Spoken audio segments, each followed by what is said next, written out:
ეს ცეცხლის შეწყვეტის შეთანხმება ლიბანში ყალბია და თუ თქვენ გიგვით, რატომ ჩერდება ახლო აღმოსავლეთში ეს კონფლიქტები, ბრძოლის შუაგულში ისეთ შეთანხმებებზე, რომლებსაც არანაირი მნიშვნელობა არ აქვს და რატომ ამთავრდება ეს ომები საბოლოოდ, კეთილი იყოს თქვენი მობრძანება. ეს არის JNS TV. მოდით დავიწყოთ. იმისათვის, რომ გაიგოთ უცნაური პაუზიანი კონფლიქტები ახლო აღმოსავლეთში და კონკრეტულად ის, რაც ახლა ხდება ლიბანში, ისრაელსა და ირანს შორის, ჯერ უნდა ამოიცნოთ ეს მოდელი. და ამ მოდელს ნათლად დაინახავთ, როცა ლიბანის ისტორიას დააკვირდებით. ლიბანი ბევრ მხრივ ექსპერიმენტად იყო შექმნილი. იდეა იყო ძალაუფლების გაზიარების სისტემა, სხვადასხვა რელიგიურ და პოლიტიკურ ჯგუფებს შორის, რომელიც ძირითადად ლიბანის დამოუკიდებლობის შემდეგ ჩამოყალიბდა და მოგვიანებით ფორმალურადაც დამკვიდრდა, სადაც ძალაუფლება იყოფა ქრისტიანებს, სუნიტებს, შიიტებსა და სხვებს შორის. გასაკვირი არ არის, რომ ეს სისტემა რეალურად არ იმუშავა. ეს მხიფე სისტემა საბოლოოდ დაინგრა ლიბანის სამოქალაქო ომის დროს 1975 წელს, რომელიც დაახლოებით 15 წელი გაგრძელდა. სხვადასხვა ჯგუფებმა საკუთარი შეიარაღებული ძალები შექმნეს და როდესაც ომი დასრულდა, ამ შეიარაღებული სტრუქტურების ბევრი ნაწილი ბოლომდე არ გაქრა. ჰეზბოლა ყველაზე წარმატებული აღმოჩნდა და ფაქტობრივად სახელმწიფოში სახელმწიფო გახდა, მაგრამ ამაზე ცოტა მოგვიანებით ვისაუბრებთ, რადგან ისრაელთან კონფლიქტების სინამდვილეში ჰეზბოლათი არ დაწყებულა. ეს ყველაფერი დაიწყო ჯგუფით, რომელსაც პალესტინის განმათავისუფლებელი ორგანიზაცია PLO ეწოდება. პალესტინელი ტერორისტების ჯგუფმა, რომლებიც ლიბანში გადავიდნენ და თავიანთ ამოცანად პალესტინის ტერორიზმით გათავისუფლება დაისახეს. ძირითადად ისრაელის საზღვართან. 1982 წელს ისრაელი ლიბანში შევიდა, რათა PLO გაეყვანა, რომელიც წლების განმავლობაში სამხრეთიდან თავდასხმებს ახორციელებდა და ამაში წარმატებასაც მიაღწია. PLO გააძევეს, მისი ხელმძღვანელობა სხვაგან გადაიყვანეს და ორგანიზაციის მოქმედი სტრუქტურა ლიბანში დაშალეს. თუმცა ისრაელი უფრო შორს წავიდა, ვიდრე შეერთებული შტატები მზად იყო დაეჯირა მხარი. მათ დაპირებული 40 კილომეტრის ნაცვლად ბეირუთისკენ დაიძრნენ. და იმ კამპანიიდან გავრცელებულმა კადრებმა ვაშინგტონზე ძლიერი ზეწოლა მოახდინა მათი არაბი მოკავშირეების მხრიდან. ირონიულად ეს კადრები ისრაელის მიერ არ იყო გამოწვეული, არამედ ქრისტიან არაბებსა და მუსლიმ არაბებს შორის კონფლიქტით. მაგრამ სიმართლე მედიის ტყუილებს ჩამორჩა და ზიანი უკვე იყო მიღენებული. შეერთებულმა შტატებმა არაბულ ქვეყნებთან ურთიერთობის შიშით დიპლომატიურად ჩაერია. შეაჩერა ისრაელი და შუამავლობა გაუწია შეთანხმებას, რომელმაც პალესტინის განმათავისუფლებელ ორგანიზაციას უსაფრთხოდ გასვლის საშუალება მისცა, ნაცვლად იმისა, რომ განადგურებულიყო და ფართო სტრატეგიული ხედვა დაინგრა. შემდგომი ვაკუუმის პირობებში ირანმა ჰეზბოლა გააძლიერა. ერთი საფრთხე მოიხსნა, მაგრამ სამწუხაროდ უფრო საშიში საფრთხე გაჩნდა. 2000-იან წლებში თითქმის 2 ათწლეულის განმავლობაში სამხრეთ ლიბანში უსაფრთხოების ზონის შენარჩუნებისა და ჰეზბოლას სულ უფრო გამყარებული ამბოხების წინააღმდეგ ბრძოლის შემდეგ ისრაელი საერთაშორისო და შიდა ზეწოლის ფონზე გამოვიდა რეგიონიდან. და როგორც კი ისრაელი გავიდა, ჰეზბოლა შევიდა, გაამყარა კონტროლი და გამოაცხადა გამანარჯვება, ისე წარმოაჩინა ეს გამოსვლა თითქოს გამძლე წინააღმდეგობას შეეძლო ისრაელის უკან დახევა. რეალური გამარჯვება არ ყოფილა. ისინი უბრალოდ ბოლომდე არ დამარცხდნენ, რაც მათთვის გამარჯვებად ითვლება. მაგრამ როგორც ნამდვილი ირანული პროქსი, მათ კარგად ესმოდათ, რომ გამარჯვება ბევრად უფრო იმაში მდგომარეობს, ხალხი დაარწმუნო, რომ გაიმარჯვე, ვიდრე რეალურ სამხედრო წარმატებაში. ეს ნარატივი მათი გრძელვადიანი რეკრუტირების ინსტრუმენტი, დაფინანსების წყარო და სტრატეგიული გეგმა გახდა. კონფლიქტი ეფექტურად დასრულდა, მაგრამ ისინი არ გაჩერებულან. კონფლიქტი იმდენად გამწვავდა, რომ გაერომაც კი ჩაერია, მაგრამ მათ მაინც არ შეასრულეს შეთანხმების 11 პირობა. შეტევები გაგრძელდა და მათი გაფართოების დაგეგმვა დაიწყო. 2006 წელს ჰეზბოლამ საზღვარი გადაკვეთა, ისრაელის ჯარისკაცები გაიტაცა და სრულმასშტაბიანი ომი გამოიწვია. ისრაელმა ფართომასშტაბიანი სამხედრო კამპანია წამოიწყო და ერთ მომენტში რეალური შესაძლებლობა ჰქონდა შეეჩერებინა ჰეზბოლას მთავარი მომარაგების გზა სირიის გავლით. იმ დროს, როცა ირანი ზეწოლის ქვეშ იყო და ნაკლებად შეეძლო რეაგირება. ამ ნაბიჯს ნამდვილად შეეძლო ჰეზბოლასთვის ბოლო მოეღო, მაგრამ კიდევ ერთხელ, საერთაშორისო ზეწოლამ ცეცხლის შეწყვეტისკენ უბიძგა, სანამ ეს მოხდებოდა. გაეროს რეზოლუცია 1701 ჰეზბოლას განიარაღებას ითხოვდა, მაგრამ არ აღსებობდა მისებობდა მისი აღსრულების მექანიზმი. ისრაელმა თავისი ვალდებულება შეასრულა, თუმცა გასაკვირია, ჰეზბოლა მასი არ მოიქცა. ჰეზბოლამ აღადგინა თავისი ძალები. 1000-ობით რაკეტიდან 10,000-მდე, შემდეგ კი 150,000-ზე მეტამდე გაზარდა მათი რაოდენობა. არასრული გამარჯვებამ კიდევ ერთხელ უფრო ძლიერი მტერი წარმოშვა. და შემდეგ, კვლავ, ბოლო დაპირისპირების დროსაც, წლების განმავლობაში, ჰეზბოლას სროლას აგრძელებს. არსებობს ცეცხლის შეწყვეტის შეთანხმება, მაგრამ მათ არასოდეს შეუწყვეტიათ. 7 ოქტომბრის შემდეგ რამდენიმე კვირაში ისინი ჩაერთნენ. ის ფაქტი, რომ ხალხი იმდენადაა მიჩვეული რაკეტების სროლას, რომ მათთვის ეს ცეცხლის შეწყვეტის დარღვევად აღარ ითვლება, გულწრფელად რომ თქვათ, ცოტა აბსურდულია. და ამ ეტაპზე ისრაელს უკვე სათმარისი აქვს. ისლებია ემზადება ამისთვის. იცის და აკვირდება ჰეზბოლას ზრდას. ისინი აცნობიერებენ, რომ კიდევ ერთი დაპირისპირება გარდაუვალია. ამიტომ ისრაელი ატარებს ერთ-ერთ ყველაზე დახვეწილ კამპანიას, რაც კი ოდესმე ჩაუტარებია. მნიშვნელოვნად ასუსტებს ჰეზბოლას ხელმძღვანელობას, ესხმის თავს მის ინფრასტრუქტურას და მნიშვნელოვნად ამცირებს მის არსენალს. და ისევ, ცეცხლის შეწყვეტა და ისევ, აღდგენის დასაწყისი. ეს ერთი და იგივე სცენარია ისევ და ისევ. ტერორისტები ამძაფრებენ დაპირისპირებას. ისრაელი იწყებს ომს, რომელსაც მხარს უჭერს აშშ-ში შეთო. როდესაც ისინი დასასრულს უახლოვდებიან, აშშ-ჩუ აჩერებს მათ. ტერორისტები დაჭრილები არიან, მაგრამ არ არიან განადგურებულები. ისინი თავიდან იგრიბებიან, აღდგენას იწყებენ და აგრძელებენ მოქმედებას. ასე რომ, აშკარა კითხვაა, რატომ ხდება ეს ისევ და ისევ? და ამ კითხვაზე პასუხის გასათემად უნდა გაიგოთ, რომ შეერთებულ შტატებს ახლო აღმოსავლეთში არასდროს ჰქონია მხოლოდ ერთი მიზანი. მას ყოველთვის ჰქონდა მინიმუმ 3 მიზანი. და ლიბანის ტრაგედია ის არის, რომ ეს 3 მიზანი თითქმის არასდროს დამთხეულა ერთდროულად. პირველი მიზანი გეოპოლიტიკურია. მტრული დიდი ძალების რეგიონისგან მოშორება. ჯერ იყო საბჭოთა კავშირი, დღეს კი რუსეთი, ჩინეთი და ყველაზე მნიშვნელოვანი ირანი. როგორც ალბათ უკვე მიხვდით, ახლო აღმოსავლეთის გეოპოლიტიკური მდებარეობა გადამწყვეტია როგორც ევროპის, ისე ამერიკისთვის. და შესაბამისად მტრები იღებენ შესაძლებლობას მოიპოვონ ბურჯი და კონტროლი. განსაკუთრებით მაშინ, როცა იცით, რომ ამ ქვეყნებს ექსტრემიზმისკენ აქვთ მიდრეკილება, ეს მართლაც სერიოზული პრობლემაა. და თუ გსურთ, რომ 1960-იან, 70-იან ან 80-იან წლებში საბჭოთა კავშირის გაფართოება შეაჩეროთ, არანაირი ინტერესი არ გაქვთ, რომ ეს არაბულ ქვეყნებში გავრცელდეს. რაც მიგრუყანს მეორე საკითხამდე. მეორეა სტაბილური ურთიერთობების შენარჩუნება არაბულ ქვეყნებთან, რომელთა თანამშრომლობაც აუცილებელია ენერგეტიკული უსაფრთხოებისთვის, რეგიონული სტაბილურობისა და უფრო ფართო სტრატეგიული თანხვედრისთვის. ჩვენ ვიცით ნავთობის შესახებ, ვიცით ვაჭრობის შესახებ, ვიცით მათი შესაძლებლობების შესახებ, რომ გავლენა მოახდინონ მილიონობით ადამიანზე მთელ მსოფლიოში. და ამიტომ ამერიკას ძალიან აინტერესებს, რომ არაბული ქვეყნები მეგობრულად განეწყვან. მესამეა, რა თქმა უნდა, ისრაელის მხარდაჭერა, რომელიც 1948 წლიდან ამერიკის საგარეო პოლიტიკის მუდმივი საყრდენია. ეს მხოლოდ რელიგიური საკითხი არ არის. ეს არის გაგება იმისა, რომ ჩვენ მართლაც ერთადერთი ნამდვილი დასავლური ძალა ვართ აქ. და თუ გსურთ პირველი და მეორე პუნქტის შესრულება, ნამდვილად გჭირდებათ ძლიერი ყოფნა ახლო აღმოსავლეთში.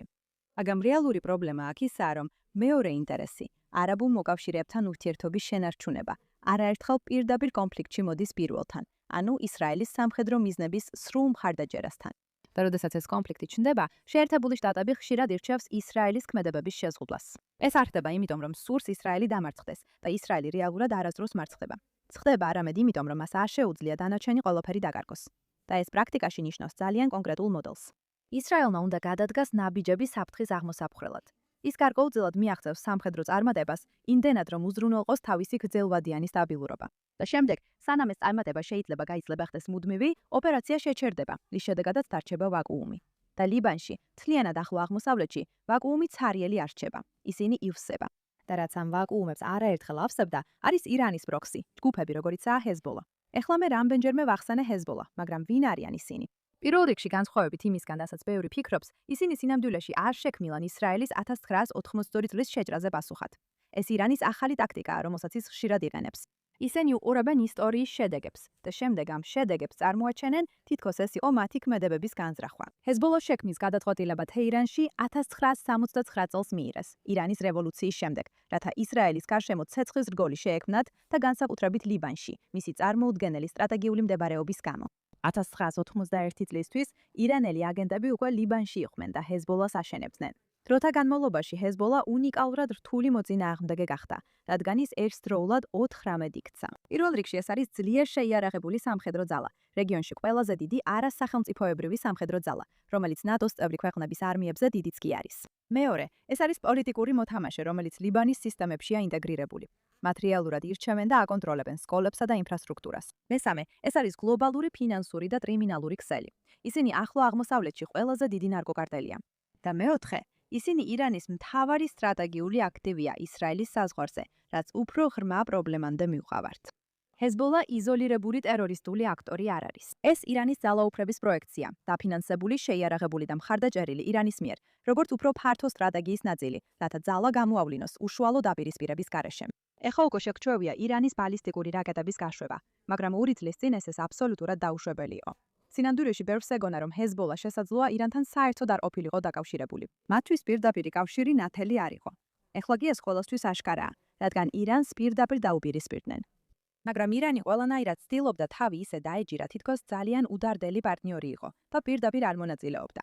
ამიტომ სანამ ირანს არ შეეხებოდნენ, ჰეზბოლას შეეძლო ზიანი მიეღო, უკან დაეხია და ისევ აღდგენილიყო.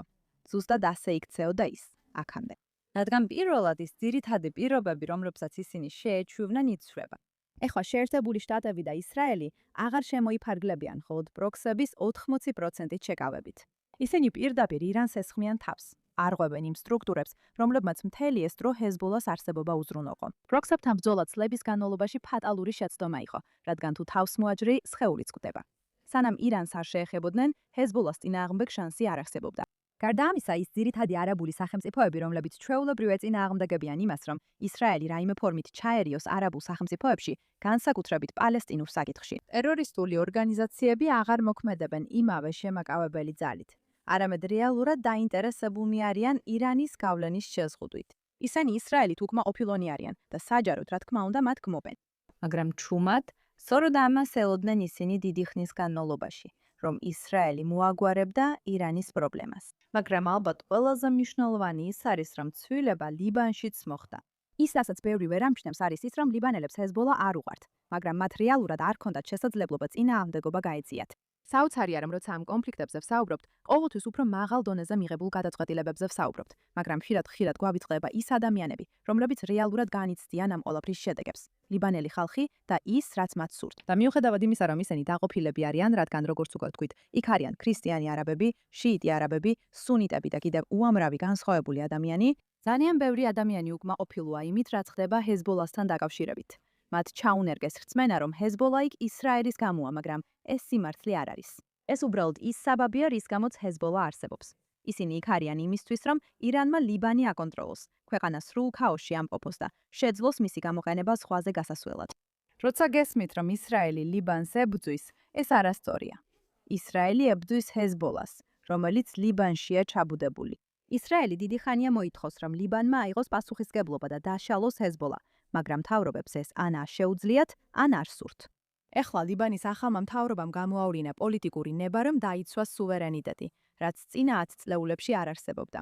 ეს ახალი ფენომენია და სწორედ მათ მოაწერეს ხელი შეთანხმებას და ახლა ვაშინგტონში მოლაპარაკებებს აწარმოებენ. მაგრამ სწორედ ამიტომ არის მიმდინარე ცეცხლის შეწყვეტის შეთანხმება ცოტა შეცდომაში შემყვანი.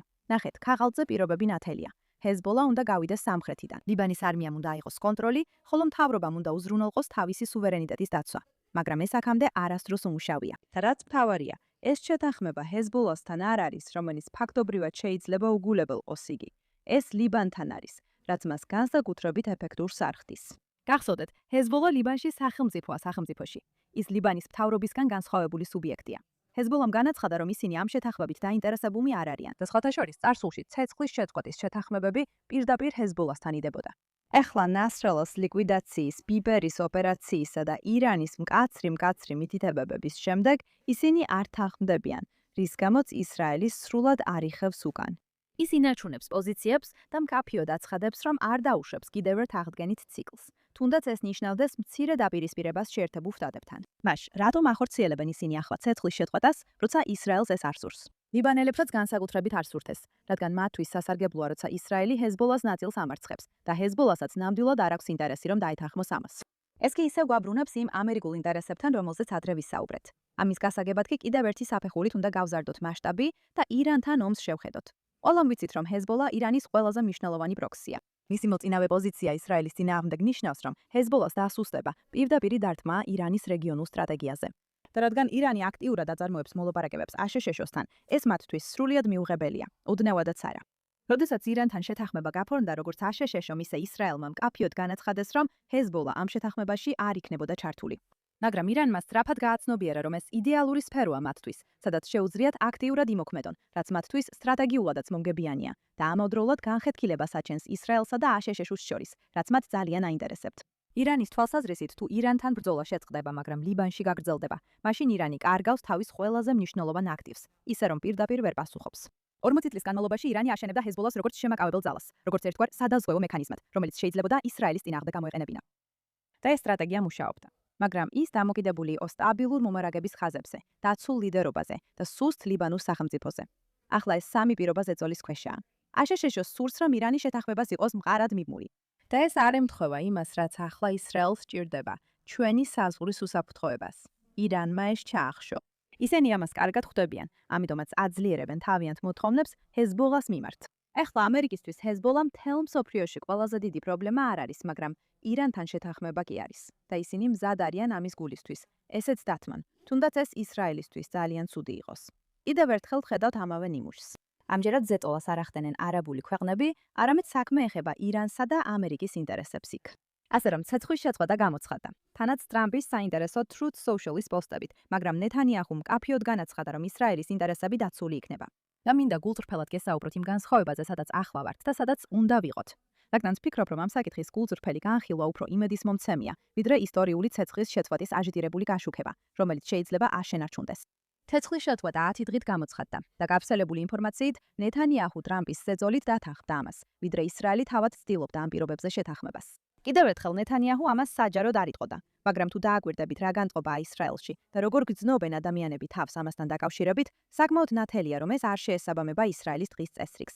ნეთანიაჰუს არ სურს კიდევ ერთი ნახევარი გამარჯვება, როცა რეალობა ისაა, რომ ჰეზბოლას შეუძლია გააგრძელოს ჩრდილოეთის მოსახლეობის დაზიანება. ეს არავისთვის კარგად არ გამოიყურება. სხვათა შორის ისრაელის ჯარები რჩებიან, რაც ნიშნავს, რომ შესაძლოა კიდევ მეტი მსხვერპლი იყოს. ახლა ისინი მუშაობენ იმაზე, რომ ააშენონ ის ჰამასის მსგავსად ყვითელი ბუფერული ზონა, სადაც ჩვენი ჯარები დარჩებიან, რათა ვერ გადმოვიდნენ საზღვარზე. მაგრამ ჰეზბოლა მაინც არ არის განიარაღებული. ლიბანის არმია საკუთარ ტერიტორიაზეც კი ჰეზბოლაზე ნაკლებად არის შეიარაღებული. ცეცხლის შეწყვეტის ტექსტი უკეთესია, ვიდრე წინა შეთანხმებები იმ მხრივ, თუ რას ინარჩუნებს ის ისრაელისთვის. მაგრამ ეს მაინც მხოლოდ პაუზაა კონფლიქტში, რომელიც როგორც თავად ისრაელის პრემიერ-მინისტრი ამბობს, ჯერ არ დასრულებულა. ეს მშვიდობა არ არის. ეს არის ტესტი იმის გასარგავად, შეიძლება თუ არა არსებული პირობები გადაიქცეს ოდნავ უფრო მდგრად რამედ, რაშიც მე პერსპექტივას ვერ ვხედავ. მოხედეთ, მართლა არ ვფიქრობ, რომ ეს ცეცხლის შეწყვეტა რამეს ნიშნავს და ნამდვილად არ ვუჭერ მას მხარს. ჩემთვის ისრაელის უსაფრთხოება უმაღლესი პრიორიტეტია, მიუხედავად იმისა, რომ სხვა ფაქტორებსაც ვაცნობიერებ და ბევრი ადამიანი ამაზე გაბრაზებულია. ჩვენ უკვე დიდი ხანია ომებში შევდივართ და გამოვდივართ და ისეთი შეგრძნება მაქვს, თითქოს ისევ ვთმობთ პოზიციებს და მალე ისევ მოგვიწევს ამ კონფლიქტთან გამკლავება. თუმცა თუ კანონზომიერებებს შევხედავთ, აქ რაღაც ცოტა განსხვავებულია წინა შემთხვევებთან შედარებით. ისრაელი ამ კონფლიქტში შევიდა ისეთი დაზვერვითი ინფორმაციით ჰეზბოლას სარდლობის სტრუქტურის შესახებ, რომელიც ხარისხობრივად განსხვავდებოდა ყველაფრისგან, რაც მას წინა კონფლიქტების დროს ჰქონდა. პეიჯერის ოპერაცია მხოლოდ ტაქტიკურად არ იყო ბრწყინვალე. ეს ასახავდა წლების განმავლობაში მოთმინებითა და მეთოდურად ჩატარებულ სადაზვერვო მუშაუშაობას, რომელმაც ჰეზბოლას კომუნიკაციებში ისეთი სიღრმით შეაღწია, რაც ისრაელის გარეთ არავის ეგონა შესაძლებელი. გონია, რომ ამას ჰოლივუდიც კი ვერ მოიფიქრებდა. ამგვარი მომზადება მხოლოდ კრიზისზე რეაგირებისას არ ხდება. ეს იყო რაღაც, რაც წლების განმავლობაში იქმნებოდა იმ ადამიანების მიერ, ვინც ხვდებოდა, რომ კიდევ ერთი რაუნდი მოდიოდა და სურდათ ისე მომზადებულიყვნენ, როგორც ისრაელი 2006 წელს არ იყო მზად. ნეთანიაჰუს დააჟინება სამხედრო მოქმედების უფლების შენარჩუნებაზე ცეცხლის შეწყვეტის შემთხვევაშიც კი ჯიუტობას არ უკავშირდება. ეს რეალურად 1982, 2006 და 2024 წლების გაკვეთილია, რომელიც პირდაპირ გამოიყენება. გაკვეთილი, რომელიც არ გამოუყენებიათ ისაა, რომ დამაჯერებელი გამარჯვების გარეშე ეს ყველაფერი უბრალოდ იწელება, იწოს მეტ მსხვერპლს და გადადის შემდეგ რაუნდში. ისრაელმა 4ჯერ ნახა, როგორ იქცა ცეცხლის შეწყვეტა მექანიზმად, რომლის მეშვეობითაც ჰეზბოლამ აღადგინა ძალები. ამჯერად ცეცხლის შეწყვეტის ტექსტი ინარჩუნებს ისრაელის შესაძლებლობას არ დაუშვას ამის განმეორება. და ეს არის სტრუქტურული განსხვავება, რომელსაც ნამდვილად აქვს მნიშვნელობა. მაგრამ ეს ასევე ნიშნავს, რომ ომი რეალურად არ სრულდება. ლიბანის მთავრობა ვაშინგტონში წავიდა მიუხედავად იმისა, რომ ჰეზბოლამ ამის წინააღმდეგ მოუწოდა. უარი თქვა ირანის მფარველობაზე, აჩვენა, რომ ისინი ცდილობენ საკუთარი შესაძლებლობების ფარგლებში, მაგრამ რეალური პოლიტიკური ნებით გახდნენ ქვეყანა, რომელიც საკუთარ თავს მართავს. ეს შესანიშნავია და ეს ძალიან კარგია. ასეთი რამ ამ კონფლიქტების ისტორიაში არასოდეს მომხდარა. ლიბანის მთავრობა შესაძლოა მარფოც მოაწეროს ხელი სამშვიდობო ხელშეკრულებას ისრაელთან. ეს ისტორიული იქნება და სწორედ ეს არის მთავარი მიზანი. ვეცადოთ, რაც შეიძლება მეტი ქვეყანა ჩავთოთ ისრაელთან რაიმე სახის სამშვიდობო შეთანხმებაში, რათა ყველამ ერთად შევძლოთ ტერორიზმის შეჩერება. ეს ფანტასტიკურად ჟღერს, მაგრამ თავის დროზე ეგვიპტესთან შეთანხმებაც ასე ჩანდა. მაგრამ ამ ყველაფრის მიუხედავად, ჯერ კიდევ 10,000-ობით ისრაელელს არ შეუძლია დაბრუნდეს საკუთარ სახლში, ჩრდილოეთში. უკვე 2 წელზე მეტია. ეს კიდევ ერთი იმედგაცრუებაა, კიდევ ერთი შოკის გრძნობა, რომელიც საბოლოოდ კიდევ უფრო მეტ მსხვერპლს გამოიწვევს მომავალში. მნიშვნელოვანია აღნიშნოთ, ამდენი ადამიანის პირადი მსხვერპლი უფრო დიდი გეოპოლიტიკური მიზნებისთვის. ამ შეთანხმების მიმართ არსებული გაბრაზება სრულიად გასაგებია.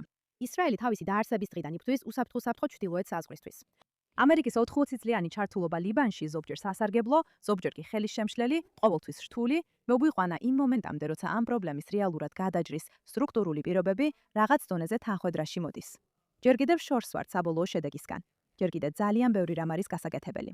მაგრამ იმედი მაქვს, რომ ნელ-ნელა ვსწავლობთ ისტორიის გაკვეთილებს და ხვდებით, რომ შეკავების ან ცეცხლის შეწყვეტის შეთანხმებებს რეალურად დიდი მნიშვნელობა არ აქვს.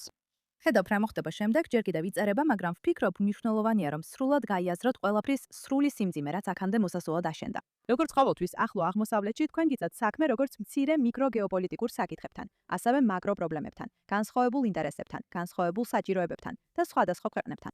დავფიქრობ, ამ ეტაპზე ჩვენ ყველამ კარგად გავიაზრეთ, რომ ტერორიზმის დასრულება, განსაკუთრებით ტერორისტული სახელმწიფოს, მართლაც ძალიან მნიშვნელოვანია. და ამავე დროს ნავთობისა და მშვიდობის შეთანხმებების შესახებ მიღებული გადაწყვეტილებები ხშირად ამაზე უფრო მნიშვნელოვანია. ეს არის ის, რასაც საზოგადოებად ვერ მოვითხოვთ. ამ ეპიზოდის დასაწყისში ვთქვი, რომ ეს ცეცხლის შეწყვეტის შეთანხმება ყალბია, რადგან ნამდვილად ასეა. არანაირი ცეცხლის შეწყვეტა არ არსებობს. ყველა ისევ იბრძვის. ეს უბრალოდ ქაღალბია, რომ თითქოს წინსვლა ხდება, როცა სინამდვილეში ასე არ არის. დიახ, რაღაცები იცვლება. დიახ, შეხედულებები პოზიტიურ მიმართულებაში იცვლება, მაგრამ ჰეზბოლა არსად წასულა. დიახ, ისინი ძალიან საგრძნობლად შემცირდნენ. ვფიქრობ, ნეთანიაჰუს გუშინდელი თქმით, მათი შესაძლებლობების 80% უკვე მოცილებულია. მაგრამ ამავე დროს ვიცით, რომ იმ 10%-ითაც კი მათ შეუძლიათ ისევ ააშენონ და 200-დან 300%-მდე გაზარდონ. და ეს არის ის, რასაც ყველა ჩვენგანმა უნდა მოვითხოვოთ. მე ვარ ირაკეი და მომავალ შეხვედრამდე